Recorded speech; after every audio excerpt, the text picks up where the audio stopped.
Assalamualaikum warahmatullahi wabarakatuh.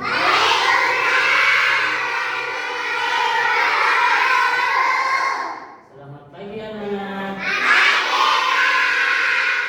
Bagaimana kabarnya hari ini? Sebelum kita mulai pelajaran pada hari ini, marilah kita semua bersama-sama membaca basmalah.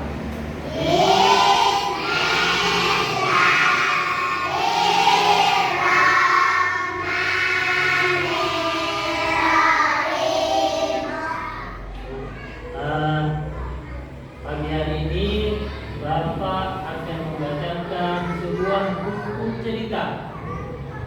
Mau tahu ceritanya? Iya. Ceritanya ini sangat menarik, makanya Bapak minta kalian mendengarkan. Tidak boleh main-main, tidak boleh bicara, mendengarkan dengan seksama ya. Ini buku cerita yang akan Bapak ceritakan, yang akan Bapak bacakan kepada kalian. Apa judulnya? Kancil dan Gong Ajaib.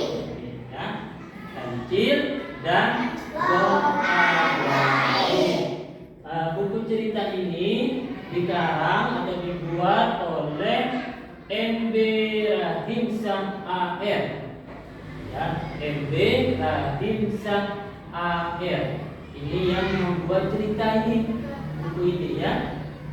Kemudian diterbitkan oleh Serbajaya Surabaya. Jadi penerbitnya ini dari kota Surabaya, Serbajaya. Ya, Bapak mulai siap mendengarkan anak-anak? Siap.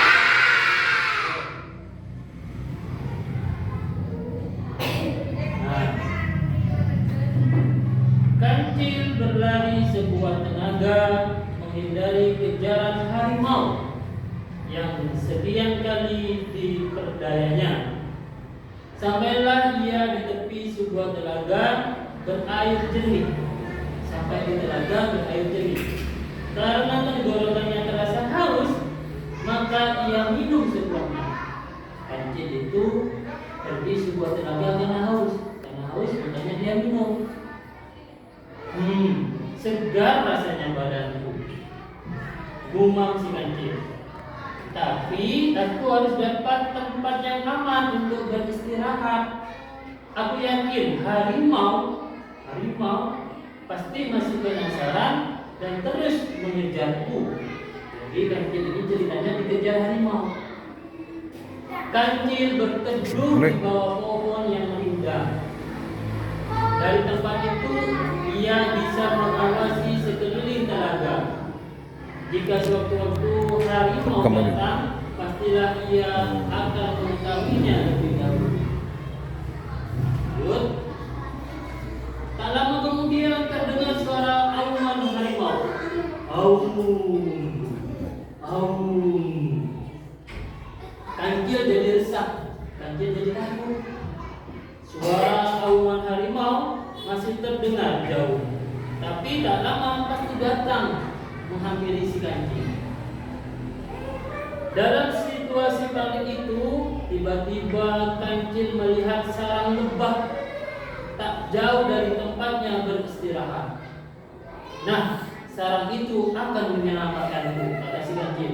Jadi di pohon itu ada sarang lebah. Sarang lebah kan? Pohon itu yang menyengat, binatang kecil yang menyengat. Dugaan kancil benar.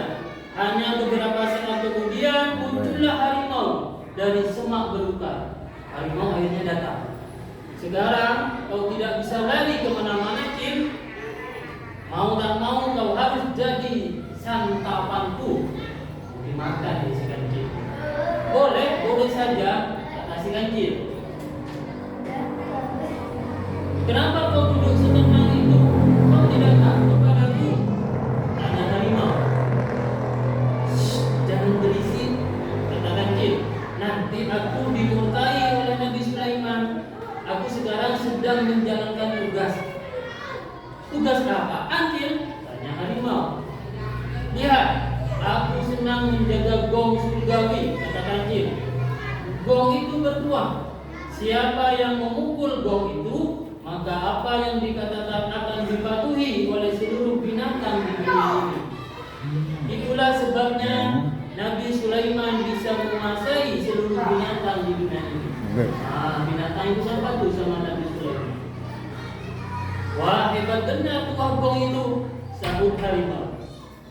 Memang hebat, untuk itulah aku diperintah oleh Nabi Sulaiman menungguinya. Cil, sebagai Raja Rimba, tentunya aku pantas menabuh gong itu, tukas harimau. Jangan, nanti kau kena marah Nabi Sulaiman. Kancil pura-pura keberatan. Alah, gak ada yang tahu. Biar kita sekali saja, kata harimau. Tidak boleh. Kancil mencegah.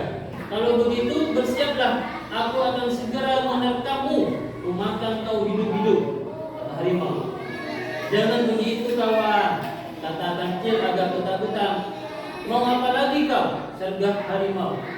Begini, kalau mau menabuh gong itu ada syaratnya, kancil menjelaskan. Syarat? Apa syaratnya? Cepat katakan, kata harimau. Demi keamanan kita bersama, kau baru boleh memukul gong itu jika aku sudah lari menjauh dari tempat ini. Jika nanti kau ditegur oleh Nabi Sulaiman, maka katakan saja bahwa sebelum menabuh gong itu, kau ingin minta izin, tapi tidak ada yang menjaga, maka kau tak akan dimarahi Nabi Sulaiman. Kalau begitu, cepat tinggalkan tempat ini, Cil, kata harimau tak sabar lagi. Harimau benar-benar ingin tahu seperti apa bunyi gaung gong ajaib itu. Begitu kancil sudah tak terlihat lagi batang hidungnya, harimau mengambil kayu dan menabuh gong keras-keras. Buk, buk, buk. Gong ajaib itu tidak menggema, melainkan keluarlah ratusan tawon dari dalamnya. Tawon-tawon ganas itu segera menyerbu harimau dengan sengatannya yang panas luar biasa. Harimau benar-benar merasa kesakitan. Ia meraung sekeras-kerasnya, namun tawon-tawon itu masih saja menyengatnya berkali-kali. Kancil kurang ajar, kau telah menipuku lagi. Dalam situasi panik, harimau masih ingat di tempat itu ada telaga besar. Maka ia berlari ke arah telaga. Tawon-tawon itu masih mengejarnya dan menyengatnya tanpa kenal ampun. Sengat tawon harimau ini. Setelah menceburkan diri ke air telaga, barulah tawon-tawon itu pergi. Bagian kepala harimau tampak benjol di sana sini karena sengatan lebah. Awas kau kancil, tunggu pembalasan dendamku. Selesai. Nah, jadi ceritanya kancil ini menipu harimau karena si kancil ini mau dimakan oleh harimau. Ya, coba dalam cerita kancil, judulnya ini kancil dan gong ajaib. Gong ini ternyata sarangnya lebah, sarangnya tawon. Di dalam cerita ini tokohnya ada berapa? Tokohnya, orangnya ada berapa? Siapa aja tokohnya? Namanya kancil, terus harimau. Ada berapa? Ada dua tokohnya, ya. Tokoh dalam cerita ini ada dua, kancil dan harimau. Tempatnya di mana kejadiannya? Kira-kira di mana yuk? Di hutan, pintar. Tempatnya di hutan, ya, dekat sebuah telaga. Ini pesan dalam cerita ini, ya anak-anak. Intinya sesama teman, sahabat saat berkumpul tidak boleh sombong, mau menang sendiri, ya. Jadi kalau bersahabat itu harus ya baik, yang benar, gitu ya. Nah, sampai di sini dulu cerita Bapak pada kali ini. Kita bertemu lagi di lain kesempatan. Bapak akhiri. Wassalamualaikum warahmatullahi wabarakatuh.